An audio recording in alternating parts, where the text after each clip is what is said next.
Saika tsy hanao vidéo androany fa ohatran'ny be da be nareo no mangataka fanazavana ny amin'le resaka hoe antoko-pivavahana miroborobo le secte zay tena faran'izay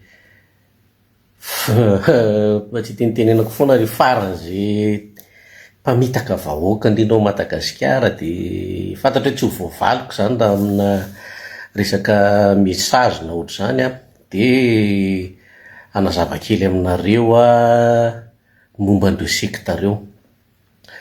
Tsy resaka politika indray androany fa amaha olona vahoaka tsotra anah moa zany dia mba miezaka koa mampafantatra anareo zay kely fantatro mikasika an'ireo zavatra mamodoza sy mamotsampona Madagasikara reo.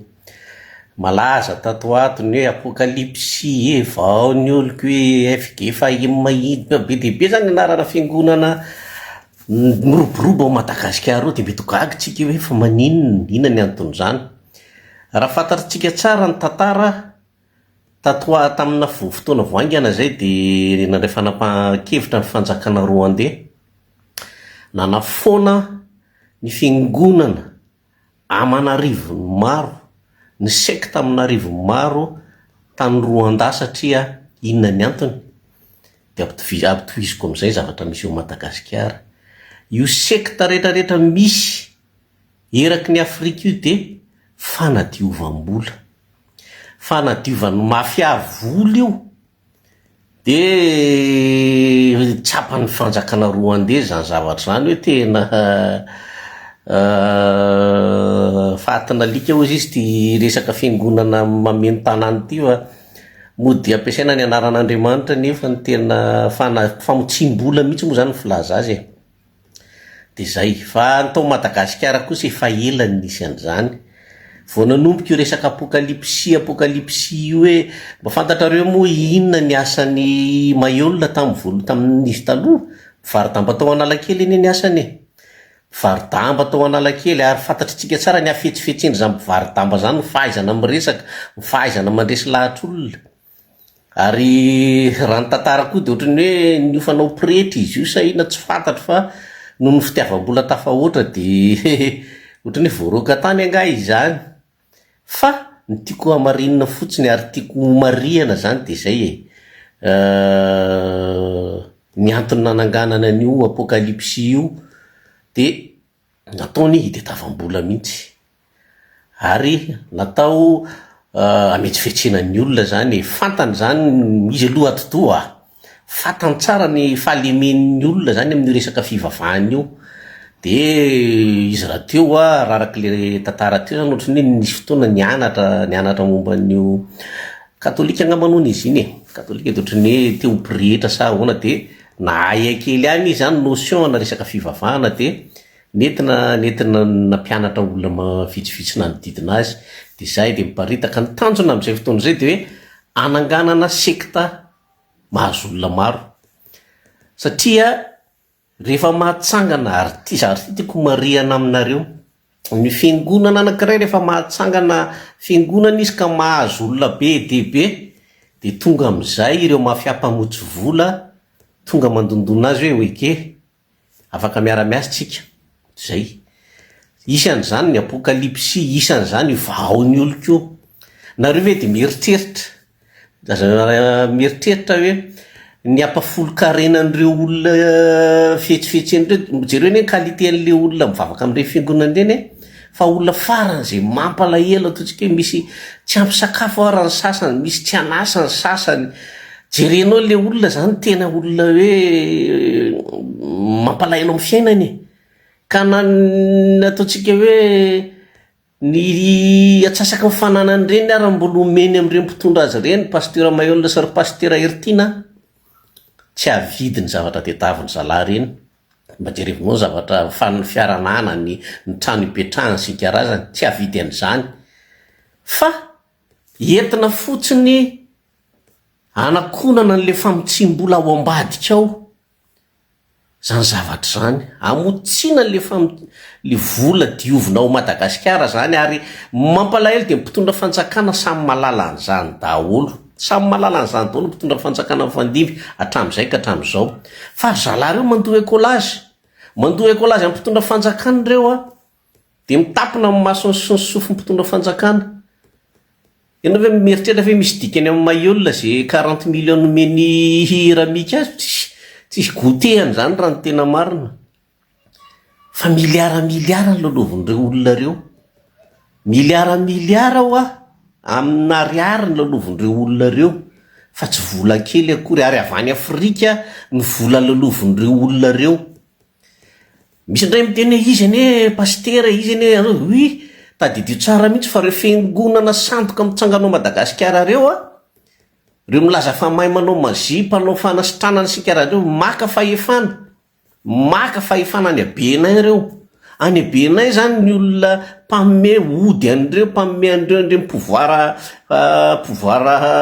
maizina moa zany fitana no an'ny aiziny. Dia zay ny entindreo ampisehosehoana aderadera eo, mahay manao mazy izy, mahay manao fahagagana sy ny karazany.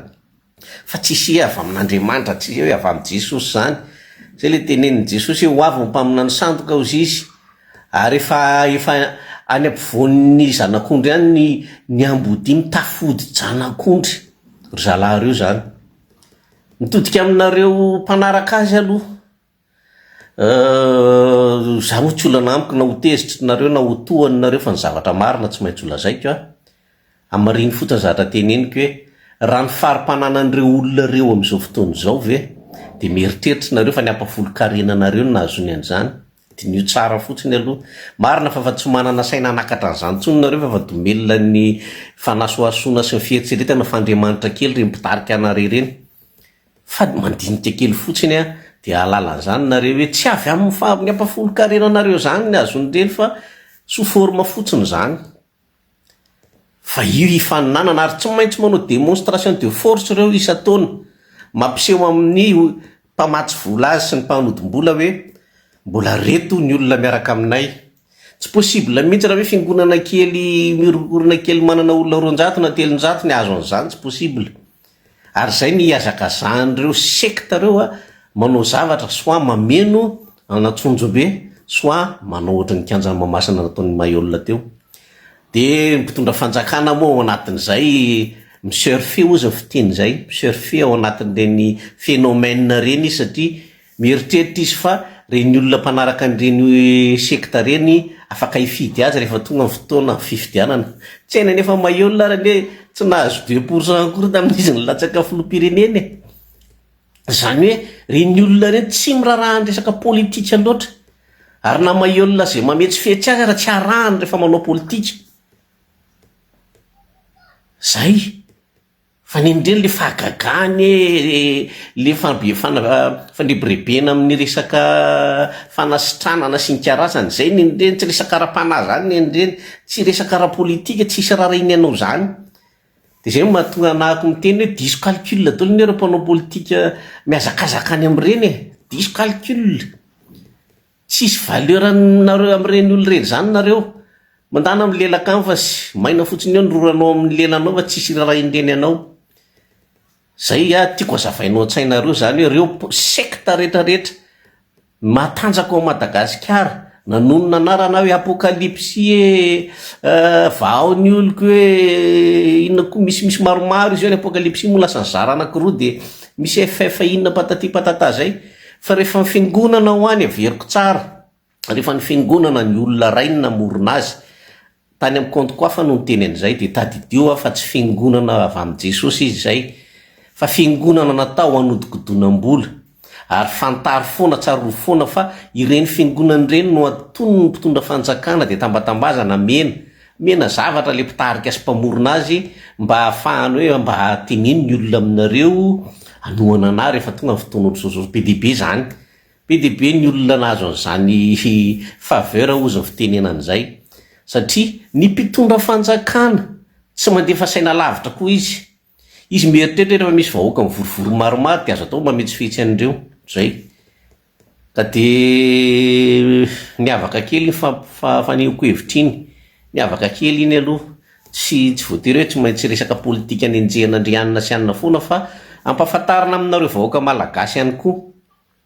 Izay no mahasimba ny fivavahana kristianina ao Madagasikara, satria tahafidy tao anaty vala ny ambody, tafiditra ao. Mahita foana ianao am'ireny mahiolona tsy mihinana koa manao an'iny akanjo fotsy somavy iny, miara-milahatra am'ireo lehiben'ny FFKM Masinkarazany rehefa misy fivoriana. Inona nidiran'ireny de anatrika matso ve ianao de anao akanjo efa tena hoe mifototra mihitsy zany le izy e. Fa fanimbazimbana ny anaran'Andriamanitra ny anaran'ireny. Afaka tezitra amiko nareo apokalipsy, afaka tezitra amiko nareo vahoan'ny oloko, fa tsisy iraraiko anareo, tsisy iraraiko anareo. Fa zany ny marina. Mpanodim-bola sy mpamotsy vola malotony reo mpitarika anareo reo. Fa nareo fotsiny mody ataon'ny fitaovanao de jerevo mifahantrahanareo. Jerevo mifahantrahanareo.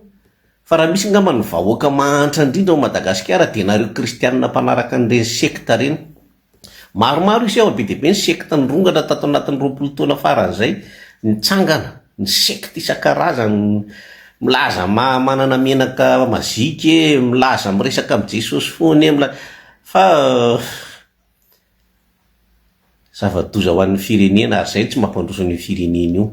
Tsy manome tsiny mihitsy an'ireo mpandala fomban-drazany fivavahana hafa raha manenjika an'ilay fivavahana kristianina, satria tena efa tafaroboka ao anatin'ny maloto tanteraka ilay fivavahana ao Madagasikara. Za kosa aloha za kristianina, za tsy hiova finoana na oviana zany. Kristianina ary tsy mamenatra no mijoro am'izany, rehareako zany. Kristiny io rehareako. Fa de tsy maintsy koa masamijoro milaza ny tsy mety, na ianao tonga any aminareo zany na tsy ho tonga any aminareo tsy dia aferako loatra. Zay fa de mahay reza daholo.